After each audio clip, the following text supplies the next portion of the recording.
My plan is to continue picking off just about any kind of chronic illness or chronic condition and how cannabis is superior as an intervention versus, the mainstream model. So I would encourage older person, again with low dose, it's 3 milligram, maybe disappointing, but it doesn't have psychoactive effect. But really, it's something that could save our good memory for a longer term. So, my interpretation of this is that in the moment, older adults are probably experiencing medical cannabis as a positive and helpful thing for the symptoms they're coming in with. It's Reefer Madness, the podcast with Trevor and Kirk. Kirk, we're back. Yeah. Hey, how's it going? Good. Really good. Nice day, a little smoky, but that seems to be our summer. We haven't had rain in a while. We haven't had rain in a while. True. Mickey, Yes. couple things here. This relationship that I have with Mickey, we started it in January. I think I was sitting at my computer, doing some research, and I got on social media and I saw her social media on Instagram, High Society Hemp Co. And I said, "Hey, you'd be a really good interview. We should arrange something." She said, "Yeah, let's do it." And then what happened, and you'll learn in the interview, and I don't want to give it away right away, but you'll learn in the interview that once again, we have found somebody that went on a cannabis journey, personal journey with cannabis, and ended up with a business at the end. Yeah. No, I think that's a good tease on the way in. Not giving too much away. Yeah, I don't want to give a lot away because this is another one of those conversations where I had to just stop and listen because what a compelling story she has. And again, I think you can hear that the conversation builds, and then I backtrack about 5 paces, and then it builds down another branch, and then it builds, and I have to stop and go back. So there's a lot of going back and forth, but I really enjoyed the conversation. And again, I wish that I had more time with her. It's sort of like in 2 days, I interviewed two women who are passionate, Jana Champagne, which was a previous episode, and and Mickey. And she only goes by Mickey. That's even on her webpage, it's just Mickey. I just enjoyed this conversation. What'd you think going into it? It was really, really good. I'm going to make an odd connection, but that's the way my brain goes. So you've heard of PB&J as in the sandwich. So I was listening to Bill Nye the Science Guy, who's now head of the Planetary Society, and he's got another acronym for PB&J, and that is passion, joy, and beauty. And I think she's got a lot of that in her story. A lot of PB&J, passion, joy, and beauty in the story. And I hope you enjoyed as much as I did. Yeah, do you want to just jump right into the interview and then we come out of it? Absolutely. Hi, I'm Mickey, and I am the owner of High Society Hemp Co. in Lake Worth, Texas. We've been getting a lot of Texas stories lately, and it hasn't been on purpose. It just seems like I've just been finding a lot of stories in Texas. We met on social media, and I was very intrigued with your business. You have High Society Hemp, CBD infused cooking products. That's sort of where this story was going to begin for me. But as I know, you've also had a journey. So I guess Mickey, please just let's talk about your story. Share your story with our audience and why you started this business. Of course. Well, my husband was diagnosed with terminal cancer 6 months after we were engaged. We went to the state's compassionate care list for help for his symptoms from chemotherapy and things like that to help him get through. And it ended up costing us around $700 to $800 a month, which with a family of five, that's just not feasible, especially when we've lost one income due to cancer.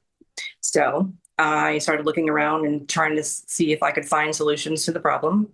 And we turned to out of state. So we were going out of state and, bringing things back home for him to use that way. But me being a mom and a wife, I didn't want to, get into legal trouble that way. So I started brainstorming of how can I solve this problem myself? How can I solve this problem right here at home?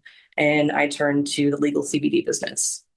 And since my husband wasn't able to smoke or anything like that because he had cancer in his lungs, I turned to edibles. I feel like that's an underrated market. And if you can eat, and then I feel like you are able to get the nutrients in. And as long as your, nutrition as long as your nutrition is kept up, you're more healthy. You're able to fight cancer. So as long as he could eat, and then if it were edibles on top of, he could eat even more. So that was kind of the direction that I leaned, just to help him be able to get through cancer a little bit easier. What was it about the Western medicine and cancer care that wasn't working for you two? He was on a lot of opioid painkillers. And like I said, he had terminal cancer. He had a 15% chance to survive 5 years. He just passed away this last May, unfortunately, but he did survive that 5 years. The Western medicine that he was being given was high doses of methadone, fentanyl, things like that, things that were taking his time away from his family, because he was just out of it from those types of medicines, and he was just more miserable than he was comfortable. Okay. So you found that CBD, you did your own research about cannabis, and Texas is a legal medical state? Well, Texas is not a legal medical state per se. We do have the compassionate care list, but it is not legal as far as medical wise for anybody who can get a medical card or anything like that. And it's definitely not legal recreationally. So okay, it's not recreational either? No, it's not. Okay, so how do you go about starting a CBD business in a state that is not legal? Lots and lots of research. Lots of research and red tape, unfortunately. But there is a process that you can go through the state and get your license, and there's a lot of background checks and things involved in that. And then, putting your product out there has to be third-party lab tested. There's a lot of red tape to go through, but if your due diligence is done, you can get it done. So you and again, timeline. So your husband lived for 5 years. 6 months before the marriage, in your engagement. So you got engaged, and then 6 months later he was diagnosed, and then you got married, and you were married for 5 years. Good on you. That was lovely. And then you started your business. How long ago? I started my business in 2023. He was diagnosed in 2020. So we did go through quite a few of months of miserable for him. He went through 8 different types of chemotherapy trying to fight this for his family. But in the end, cancer won, unfortunately. Mm-hmm. And I'm sorry for that. So is your business still on the go? I see I'm on the webpage right now. You're still producing? Yes, absolutely. I feel like I owe it to my community to make sure that people like my husband, who either want or need access to things like that, have access to things like that. I do offer the states only infused CBD baking mix, so that you can make edibles at home. Essentially, everything's already done for you. Everything's already infused. All you'll need to do is add your eggs, your milk, your butter, and then put it in the oven, and you're done. So you'll have edibles on hand. Wow. Okay. So yeah, I'm looking. So CBD cooking, you have CBD oils, CBD spices, seasonings, you have cake mixes, drink mixes, and edibles. So you must, you're obviously sitting in your kitchen. In Canada, we would have to have a commercial kitchen. So do you own a kitchen? Did you rent a kitchen? Unfortunately, I'm not there yet. I'm hoping to get there with the business. But in Texas, there is a law called the cottage law, where I can make up to a certain amount of money selling baked goods from my home kitchen before I need to get a commercial kitchen. Unfortunately, I'm not there yet, but hopefully I'm on my way. Well, good on you. And so your business must be Texas centric? Yes, absolutely. Texas is my home, has been my home for 40 years. And like I said, I think I owe it to my community, who's been lacking this type of medication or treatment or whatever you'd like to call it in this area for so very long. Okay. And your customers, therefore, are also Texas customers? You cannot ship out of state? I can ship out of state. Thankfully, my products are legal in 46 states, so I can ship wherever need as long as it's within the 46 states. But yes, I do primarily do my business within Texas, but I'm hoping to branch out pretty soon. Okay, and international. We're in Canada here, so one of our listeners who want to make a birthday cake using CBDs could get a product sent to Canada? Absolutely. Oh, that'd be fantastic. Let's talk a little bit more about your husband, if that's okay. So let's talk about cannabis as medicine for him. How did that work? Like I said, it was giving him more life. It was giving him the chance to not have to take those medications that were making him tired or making him woozy or making him not be able to drive or, spend time with his family consciously. He was either, asleep or just kind of not there on like a high state, but, more of like, more zombie-like than anything. So thankfully, CBD and a mixture of THC helped him get through those days, albeit with a happier attitude because that's, the benefit from the plant. But he was able to participate in life more than anything. And I think that's what was really important to him, is to actually have the time that he had left with his family. Again, this could go on for hours. We'd talk about how this is, but I admire the diligence of you doing this for your family and for your fiance, which is your husband, and you have children. You have children as well. 3, yes. Okay, and so they obviously enjoyed their father's participation in life. Absolutely. So let's talk a little bit about Western medicine. So here you are, I'm sure, in Texas, following the rules. And as a nurse, hospitals can be foreign places and ugly places and not always accommodating places. Though I must admit, my experience with cancer care in most states and most provinces, cancer care practitioners are very caring people. How did your therapeutics you were doing at home work with the Western style medicine? So, I mean, the doctors had their therapies and you're doing your therapies. How did they jive? They actually went hand in hand, really. I feel like the medication that I was giving him, as far as cannabis and things of that nature, were helping him offset the side effects from the Western medicine. Because, like I said, he was on 8 different types of chemotherapy. So nauseous was an understatement. And that really did help him not have those side effects that he was going to have from the Western medicine. And thankfully, it was there and available to him. Because if it wasn't available to him, he would have had to stick with Western medicine, and God knows where he would have been or how he would have felt. Because I know if he wasn't able to eat, if he wasn't able to keep up his nutrition, he wasn't able to fight cancer, essentially. If your body's not healthy, you're not able to do anything. Is cannabis part of the Texas cancer routine? It is, as of 2020. I believe they added it to the compassionate care list, which is far too late, in my opinion. Well, at least it's happening, obviously. But okay. So can I dig a little deeper into that? How did your interaction then? Did the doctors and the nurses help you through it? Were pharmacists involved with his care? Did he use less of the pharmaceuticals when he started the CBDs? Oh, yeah, absolutely. He did use less of the medication they were giving him, as far as using CBD and THC to offset those types of things. His doctors were aware that he was using THC and CBD as therapy for the side effects of chemotherapy, but they weren't gung-ho on recommending it. They're like, well, we need to know that you're using it, but we don't, recommend it from a medical standpoint. But I feel like the doctors are obligated to say they don't recommend it, but I feel like some of them were leaning towards, hey, that's a pretty good idea, but they couldn't legally tell me that as far as like a medical doctor. Okay, but clarify for me. Just earlier you said that in 2020 it became part of the Texas therapeutics. So explain what that means. That it's part of the therapeutics, but the doctors don't recommend it. That's confusing me. Right. His oncologist didn't recommend it, as far as, saying, hey, go ahead and go do this. So she couldn't tell us to go use these products, but she needed to know that we were using them. As far as the Texas compassionate care list, it was a completely different doctor that we had to see. It wasn't even a doctor that was involved in his cancer care. It was a completely different third-party doctor that we had to go see and pay an extra fee for every month to get a prescription for him to have any sort of THC or CBD. Okay, so that's important information. So you were working with a cannabis-centric physician? Yes, sir. So here's the question. Was that physician talking to your oncologist? Were they sharing information? No, they were not in team with each other. They were not communicating. It was just me having to, relate to the doctor that this is what we were doing. Curious. So as you started with the cannabis therapy, were you noticing him using less of the pharmaceuticals? Absolutely.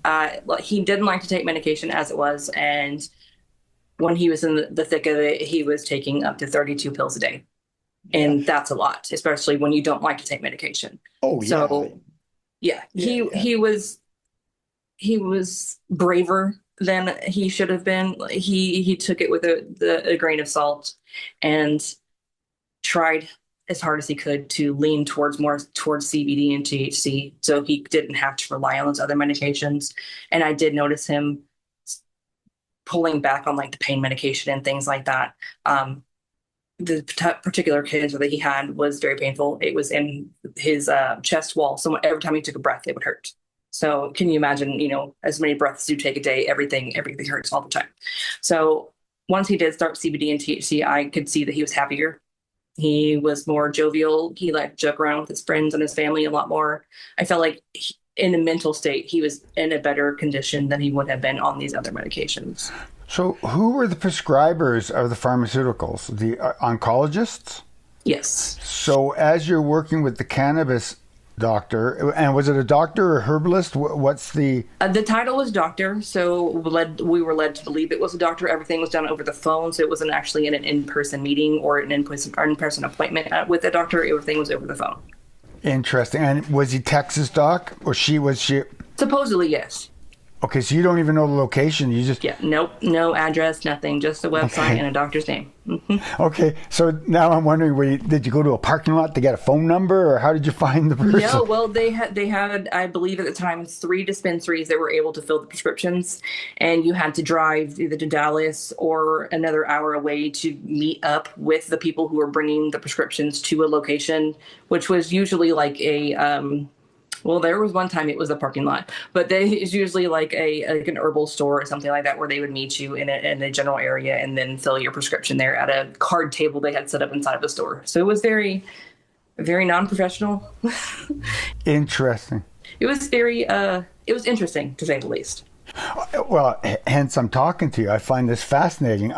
So, I want to get into your business, but I'm finding this therapeutic as a nurse. I want to get into this. So, here's your husband using the CBD and the THC. Was he doing it orally, drops, or your cakes? And he had gummies and he had oils, but what he was being prescribed was around 5 to 10 milligrams a day.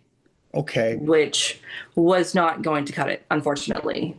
I mean, he was a recreational smoker as it was, so he was already used to that, and adding 5 to 10 milligrams of an edible a day wasn't going to cut what he needed.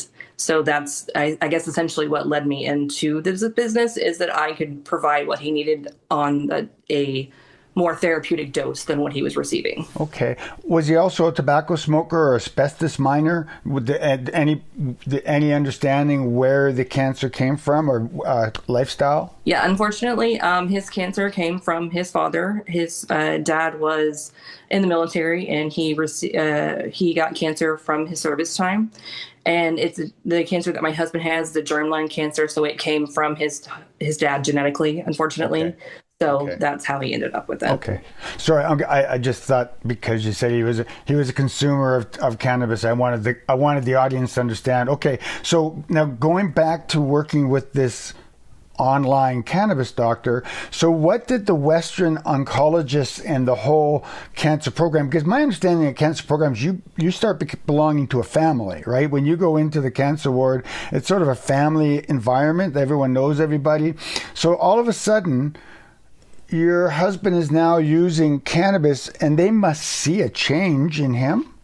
Yeah. Oh, yeah. Absolutely. Are they documenting it? Are they? They would write. They ask him how he was feeling that day. How many times have you vomited? How many times this, that, the other, and they started to notice the number was going down, and they would ask, are you changing the medicine? Are you giving to him at different times, or what's happening at home? Because I was very diligent about, I gave him the medication at this time, this one at this for that. Everything was documented on my side, because it felt like I had the most control that way over helping him. But they would start to notice, like, is he having less, symptoms, side effects, things like that? And they would think like, oh, you're doing good, you're doing great. And as far as I know, that it helped him, and I feel like it did help him, as far as, going from being a 10 on the nausea level to being like maybe a 5 or a 6. But there's no telling how it would have been without it, because this is our first time with everything. So, I would like to say that I feel like it has genuinely helped him, and I have personally seen the side effects in him. But as far as a medical standpoint, I can't tell you how that really went, unfortunately. Well, I'm just trying to put myself in that place as a practitioner. I do have a wee bit of experience working within cancer care programs as a manager opposed to a practitioner. But so I've got this client coming in. And so there must have been a notable difference in his analgesics that he was taking, a decrease in your expense of the pharmaceuticals he was taking, and they didn't sit down and talk about that. They didn't ask you, like, we noticed you didn't pick up your prescription last week. Nothing like that? I feel like when you're involved in something like terminal cancer, or you have something so detrimental as terminal cancer, you just get pills pushed off on you anyway, whether you want them or not. So he was on hospice for quite some time as managing care, and they would just bring pills by, like an entire bottle of methadone. And I'm like, why? I don't need this. Please stop bringing these medications by. But at a point where he was already on certain medications like methadone, and he had to continue taking those because he was dependent by that point. So he had to keep taking certain medications to a point, but he stopped taking other medications on top of. So he was, say he was on methadone and Dilaudid at the same time. He would not take the Dilaudid, and he'd just stay on the methadone because that's what he was already on. So I think that helped carried him through.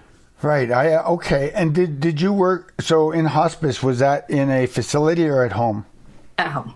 Okay. Again, I congratulate you on that, and that's the wrong word to say congratulate, but I appreciate that you kept your husband home. You in our emails back and forth, I could get a feeling from you, and you obviously care for him very much.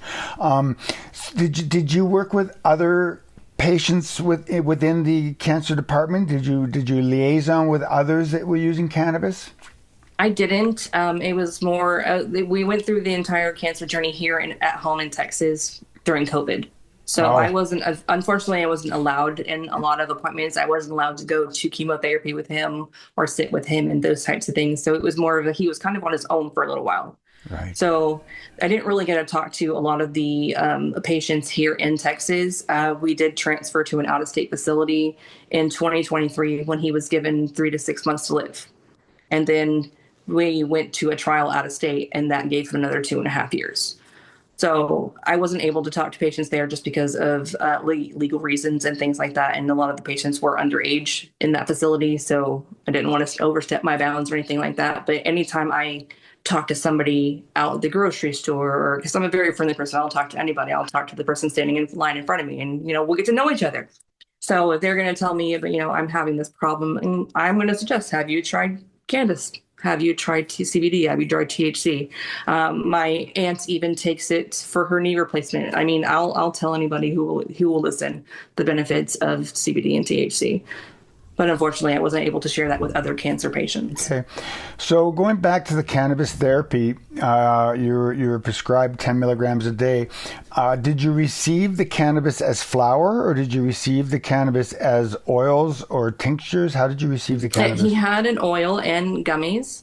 The gummies were 2.5 milligrams, if I remember correctly. And I believe that he got a bottle of oil that I think was 100 milligrams total. So it was about a milliliter for 100 milligrams, but it was costing around $90 to $120 per prescription. So the bottle of oil, $120, the gummies, $90. And it was, it's a little expensive for 50 milligrams to 100 milligrams of THC. And does that segue us now into your business? Yes. Okay, so let's talk about your business. How do you source your and in your webpage, it talks exclusively CBD. So you are a CBD business.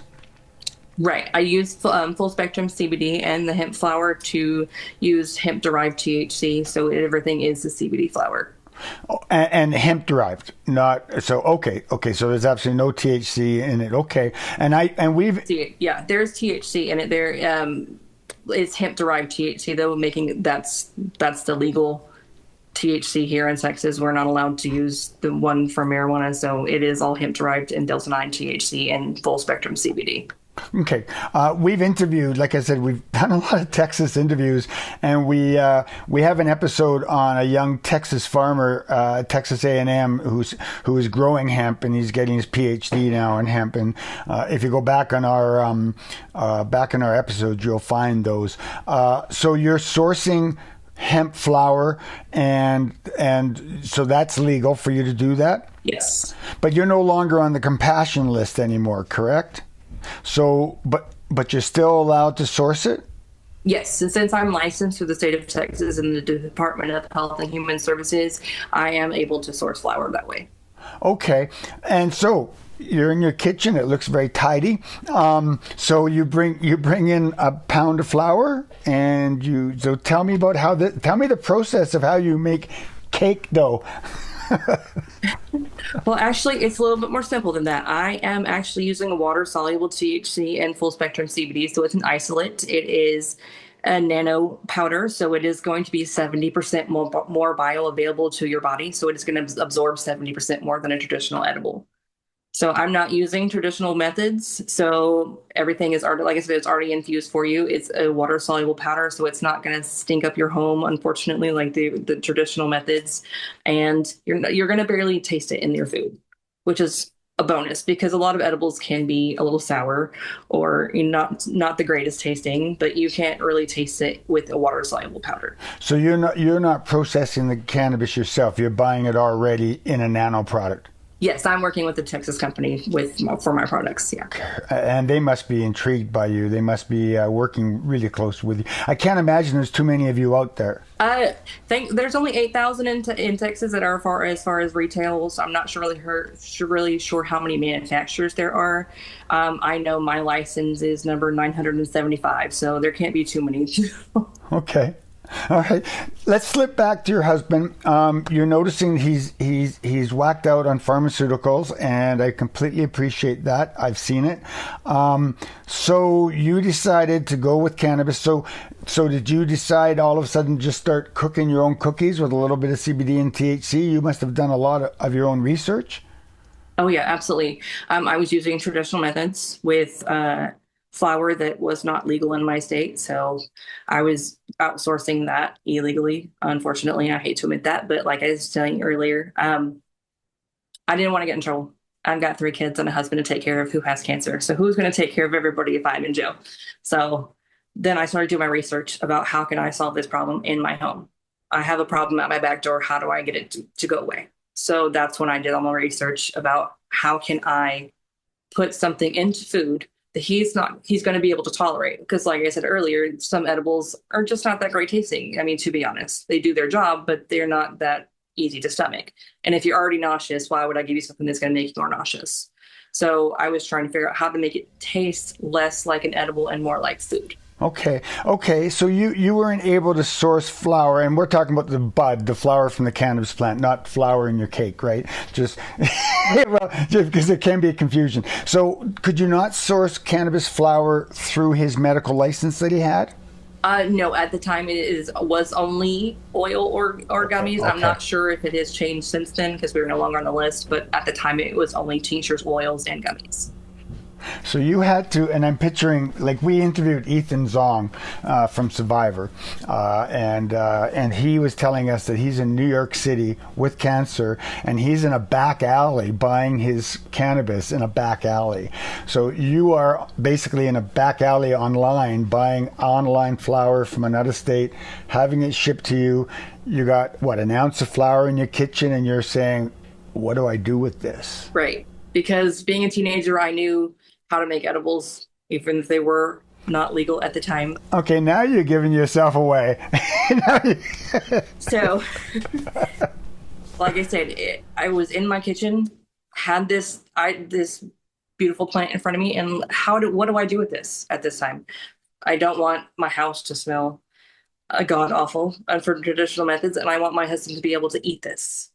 I want him to be able to not taste what's in it so that he can eat more of it, for giving him the opportunity to eat more actual food. So I made, cookies, cakes, whatever I made. I don't even remember at the time. He had some and he's like, I can't stomach this. And I said, okay, I understand. You're nauseous already.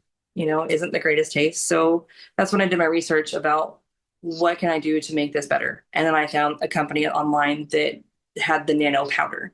I was looking into products and I looked at, hey, is there a baking mix? Is there something that doesn't taste as bad? Is there something that I can make already done for me? Is there a dough? Is there a bread mix? Is there anything? Is there seasoning? I found a seasoning online and I'm like, well, that got me thinking, a seasoning. Okay, what else can I put this into to make it edible? Microdose my eggs with a little bit of the hot sauce powder, those types of things. Thankfully, the nanoparticles in the powder that I use is fairly simple. Like I said, it's water soluble, and as long as you don't take it above a certain temperature, which is 340 degrees, it's stable. So I was thinking, hey, I can cook a lot of things at 340 degrees. I can make an entire cake. It might take me a little bit longer as far as in the oven, a couple more minutes, but it's going to bake at 340 degrees, and I'm going to have a viable product that I can keep in my freezer, or I can keep on hand that I can just get out for him whenever he needs it. So I was thinking, okay, great. Let's make seasonings and spices. Let's make a sugar-free cinnamon sugar, so I don't have to put as much sugar into his food. So I was trying to experiment with things like how to make it healthier, how to make it easier and more accessible to him, and how to keep it on hand so whenever he needed it, it was there. And that's when I turned to baking cookies or baking cupcakes or things like that, because who doesn't like a sweet treat? Yeah. It's okay. So now you've created yourself High Society Hemp Company. Let's talk about this business of yours. How's business? It's okay. It's been slow, unfortunately, because the last 5 years of my life has been consumed with cancer. Sure. The last 2 years of my business, which has been its entire lifetime, has been slow, but that is okay. I feel like as long as I'm still getting out there and showing up every day for my business and for the people who I know rely on my product or enjoy my product, that I'm doing what I need to do. I'll get out there. I'll become more popular. I mean, there's always a want or a need for this type of product. As long as I'm honest and curate my product and make sure everybody knows what's in it and how to use the product properly, I'm going to build my customer base that way, on honesty and a helping hand. Well, and I'm thinking you've only had 2 months to heal. So I mean, good on you. But yeah. Well, yeah, and good on you, because I think I'm going to have to talk to you in about 4 or 5 years again, because I just sense something in you. You seem to have a drive, and this is all. Besides this, what do you do for a living? What is your background? Absolutely. I have worked in healthcare for about 10 years. I have been a home health aide for about 9 of those. I'm a phlebotomist, so I've been in and out of hospitals. My entire childhood, unfortunately, was in and out of hospitals. So chaos is where I thrive. So hospitals is where you find the most chaos. Sorry, but every healthcare professional listening right now is also laughing because I see it. And you know what, Mickey, that just explains everything. And I'm going to, again, healthcare aides, home care workers, you guys don't get enough attention, and so this really explains and brings it to the fold and how you cared for your husband. So now here you are. I'm sure you're still picking up shifts because you got to pay for the electricity. But are you now going to spend more time with the businesses, and where do you see your business and yourself? I mean, because you must be quite a knowledgeable cannabis person by now. So where do you see yourself in a year's time? Absolutely. In a year's time, the hope is a brick and mortar bakery.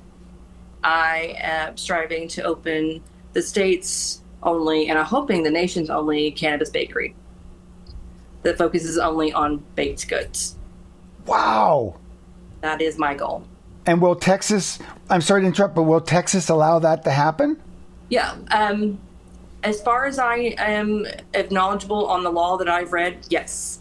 It is going to be treated just as a dispensary, but I will just primarily sell edibles. They will be fresh baked, and they will be, packaged accordingly, labeled accordingly. So they will just be an everyday edible at another just dispensary. So it'll be a dispensary, but a little bit different. Not a little bit different, huge. That's a very interesting business model. I mean, you should be able to find some backers on that, because really, you're correct. I mean, a CBD cannabis-based bakery, give me a break. That's got to be a moneymaker. Yes, I have heard that. I won't say I guess the chain. I don't want to get in trouble, but I've been compared to a cookie company that's quite popular, but better.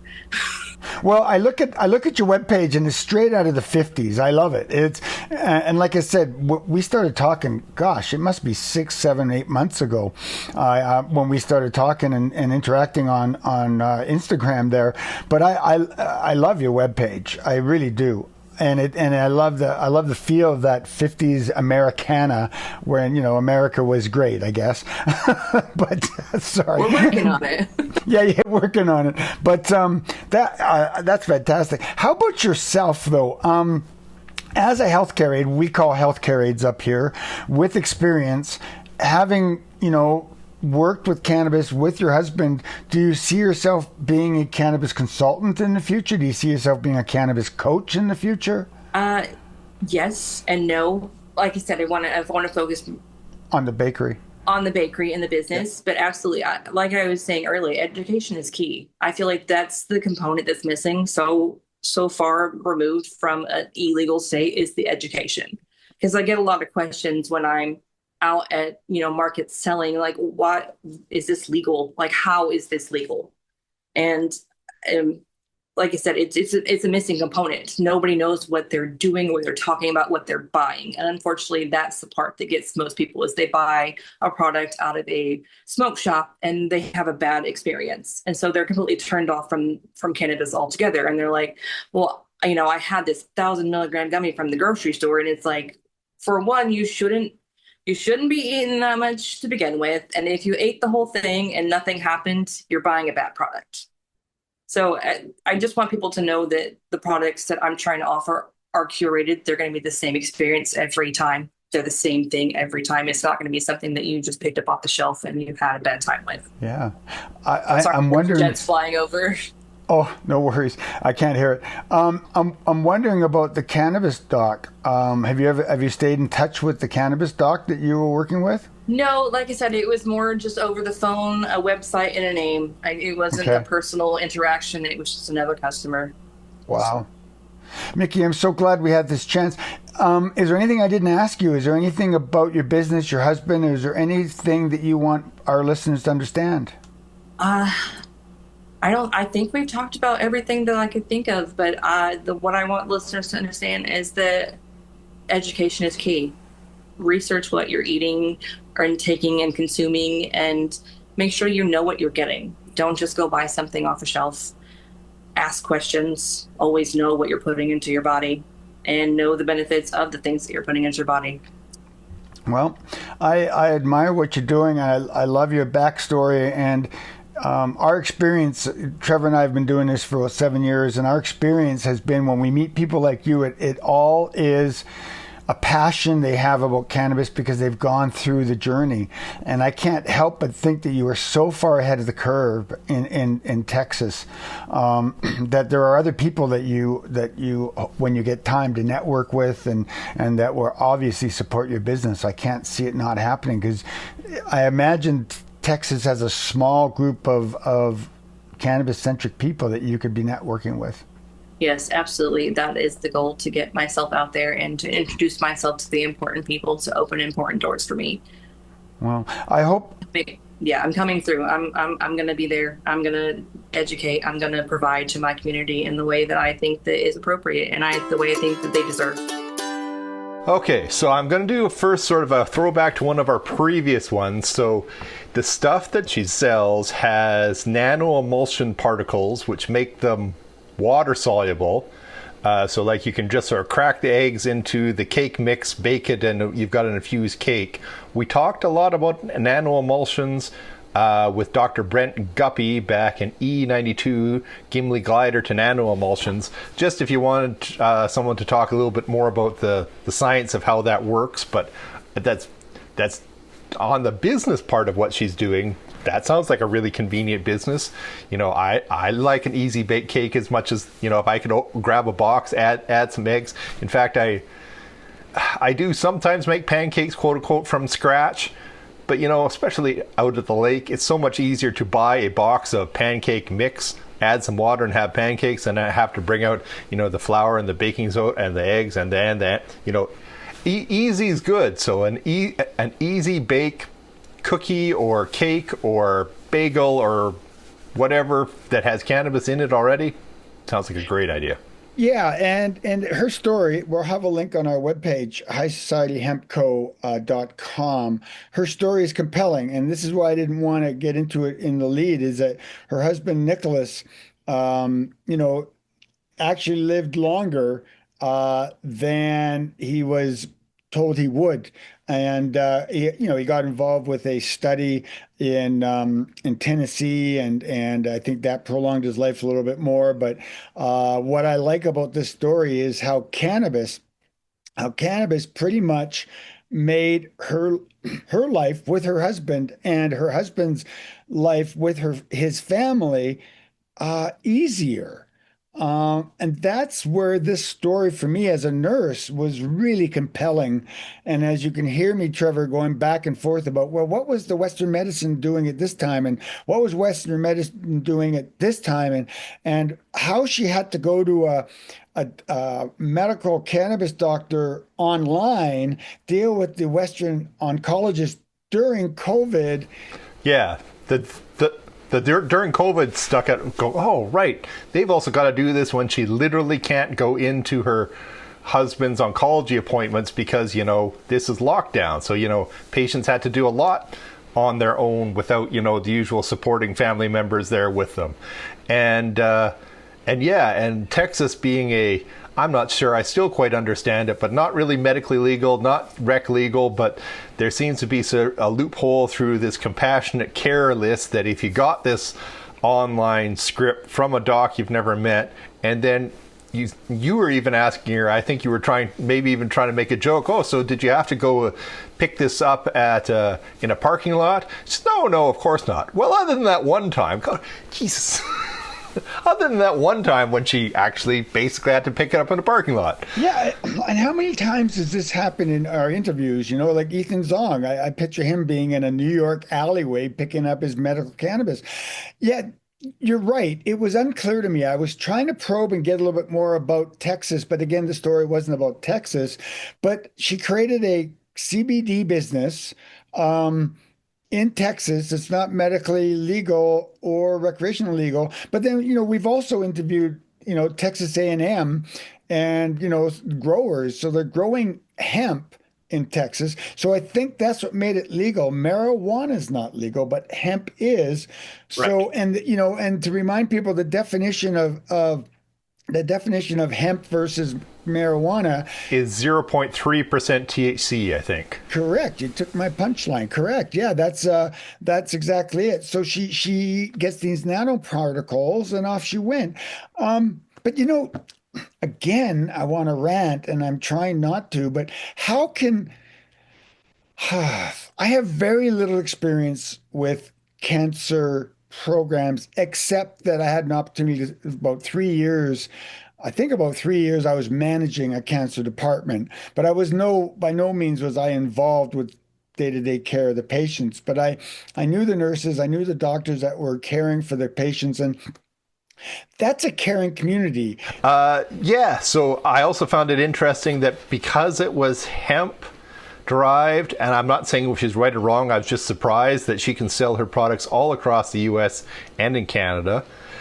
And I know it sounded bad when she said, her doctors want to know what her husband was on, which makes sense, but couldn't recommend cannabis. But I think at least part of that's got to be sort of the awkward situation the doctors are in, being in a non-legal state.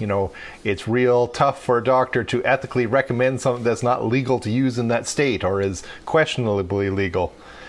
And the last, just because I'm not sure if I've heard this term before, I sort of forgot it, a germline cancer.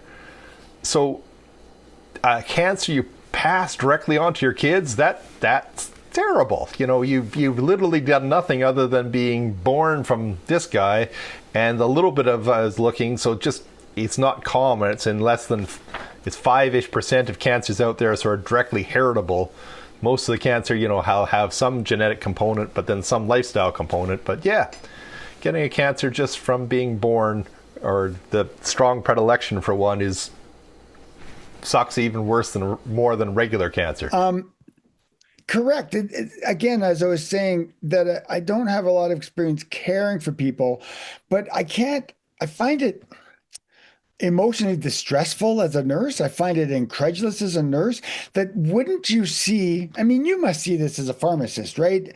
That something's happening with the medication, that the guy's using less analgesics, and wouldn't you want to know why? Wouldn't you want to know you're getting your pot from a guy online? Like that disconnect kills me. It does. And in a perfect world, there wouldn't be one, but just to give the practitioners the benefit of the doubt, if someone came into the pharmacy and said, my ADHD is so much better now that I am using crystal meth, I'm sure I would say something like, yes, I'm happy you told me that you're on this so I can, help monitor your care, but I really can't recommend that you use crystal meth for your ADHD. So, it's more complicated when it's That's I'm going to stop you. That's a bad. Well, it is, but it's on the but on the legal part, like when it's not quite legal in Texas. But in Texas right now, neither is the cannabis. So it'd be very difficult for a doc to go, well, even if you're using this, even if it's helping you, can I recommend it? Okay, I'll give you that. And actually, that's in my notes. So I'll give you that yes, the oncologist can't very well say, hey, I recommend you use cannabis. However, you would think that someplace in his notes that the professionals would be tracking this, that they are, because cannabis is not an unknown substance in North America. Cannabis is not unknown as having crystal meth has very few medical benefits, but cannabis is not an unknown. So this is where my rant is that there should be some notes. I mean, Dr. Dinnick, we go back to Dr. Dinnick, and he pretty much said to us that he was pushed into it by his patients, episode 71. So the man must have been studying it and observing it and seeing benefits to it. And of course, cannabis is legal, so it would have been easier for him to do that than the doctors in Texas. But you would still think, I've done this in my practice. I've sat down with my clients and said, well, what are you doing? And how are you doing this? And, alcohol affects you this way. Maybe taking Tylenol and giving your kid Tylenols too many times. Like, I have conversations with people about their behaviors, and then I document it. And some of the behaviors may not be legal, but I still track it. So this is where in the conversation I keep interrupting or going, let's go back to the medical side for a moment here. What were your oncologists doing at this point? So, and I was fascinated by her answers, and this is where my rants and my blogs come into play. No, absolutely. And I thought it was interesting, and I'm not trying to be an apologist, but she called it hospice care. Not that we don't call it hospice here, but in Canada we often call it palliative care, when she kind of felt like her husband was just sort of given a bucket of drugs, whether he needed it or not. That's not uncommon in palliative care. My pharmacist complaint is usually they seem to want to do that on 3 p.m. on a Friday, and make me run around like chicken with a head cut off and see if we can get some anyway. But that's just a pharmacist's complaint. But the palliative care coordinators, which around here are almost always nurses, especially if someone's being looked after at home, basically their worst case scenario is someone running out of something at 2 a.m. when they can't get a hold of anybody. So I think the whole giving people too much, of their opioids and their everything else's is almost par for the course for palliative care or hospice care. I'm sure they're being careful to try and avoid drug diversion, like the drugs being the palliative care, hospice care, opioids going off into the black market. But, I don't think they meant any harm or disservice to Mickey's husband by giving him, extra opioids. But it was really interesting to hear that he felt and she felt that after using the cannabis for a while, the amount of opioids that he needed to use went down dramatically, and he felt sort of more cognitively capable to interact with his family. Well, as I said to Jana, sometimes I just wonder why cannabis isn't first line, because this is not the first time we've heard this, that people who have moved to cannabis have decreased their use of the analgesics. The thing about it gets me is that when they were bringing their bucket of medication for them, they would have seen that, oh, you haven't been using these ones. And also, I didn't ask her this. I didn't get in the costs because, again, I thought, sometimes people don't like talking about money. But I can't help but ask, is in the American Texas system, is she paying for all those meds?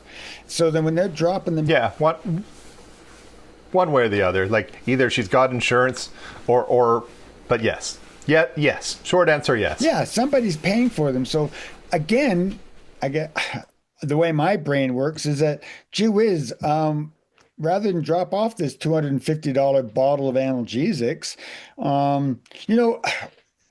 I'll let you have what you got and I'll take it away. I do get what you're saying, that you don't want to run out at 2 a.m. I get that. And I do understand that some of the medications, the Dilaudid and the methadone, you can't just abruptly stop those. I get all that.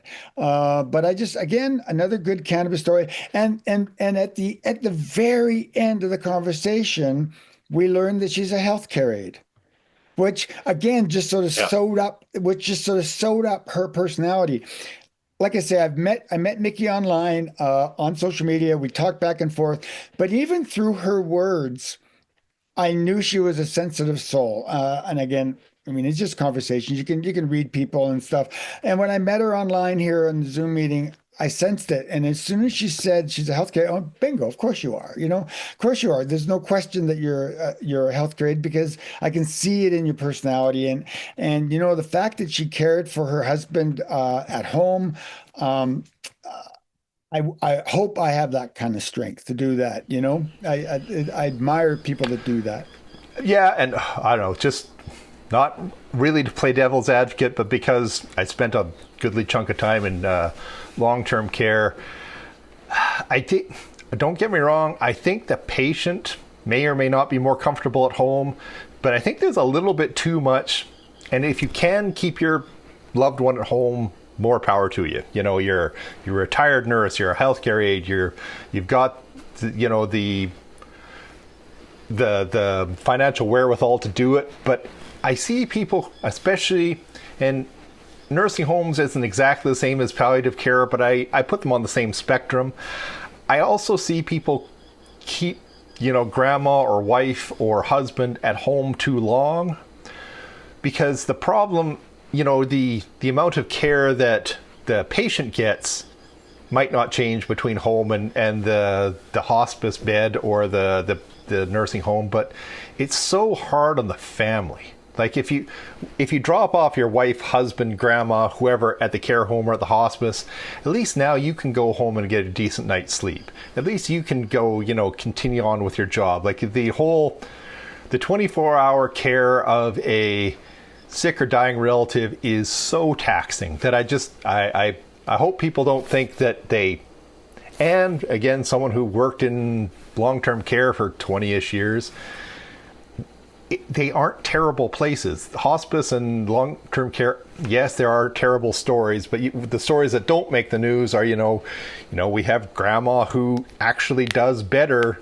in long-term care than she did on her own, because she's now getting 3 meals a day and some social interaction. Like there are good things about, it's going to be different for every family, but don't, my little rant here, don't put your family member in hospice or or nursing homes too late, because then it's just way too hard on the caregiver. And if you get a good hospice and a good long-term care place, care there can be excellent.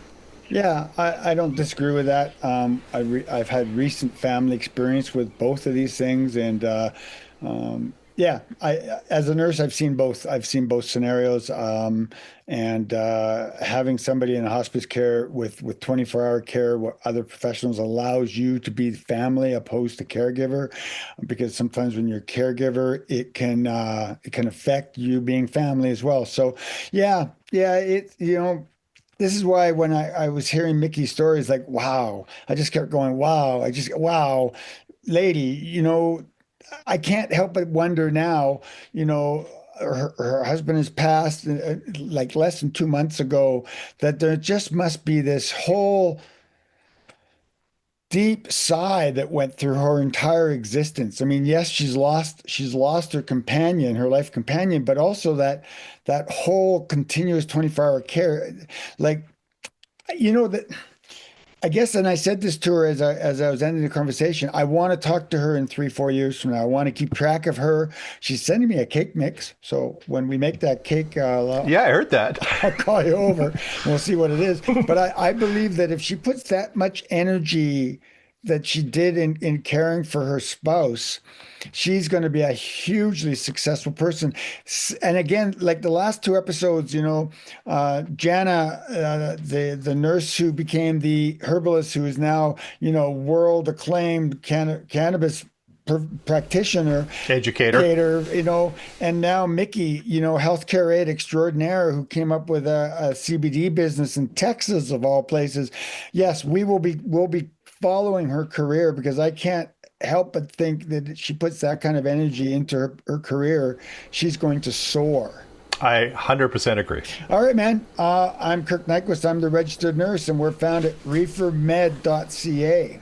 I'm Trevor Schufeld. I'm the pharmacist. Also look for us on all your favorite podcasting platforms under Reefer Medness, the podcast. Give us a 5-star review. Say something nice about us in the comments. That's the best way for people to find us. And don't forget about YouTube. Kirk now has our pretty faces on that there YouTube, so have a look for us there as well. You can see what we look like. We look surprisingly like Brad Pitt and George Clooney. Who knew? And yeah, this was another good one. Yeah, it's another good one. And please share us, because Meta doesn't like cannabis-related postings. If you like us, tell a friend. We can always use one more listener. And if you're in the healthcare industry, go to our webpage and search topics. There's all sorts of topics. And the more we interview people, the more we can relate back to past topics that we've talked about. So yeah, Trevor, another good one. I'll see you on the uptake. Enjoy your cabin. Have a good afternoon, everybody. We'll talk to you later. Check out the complete library of Reefer Medness episodes at reefermed.ca. And make sure to follow us on all the socials for bonus info on what Trevor and Kirk are up to.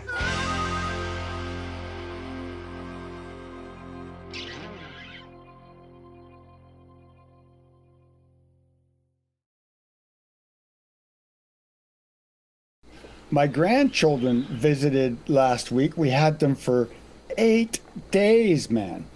8 days. Now, how many days did you have to nap after that?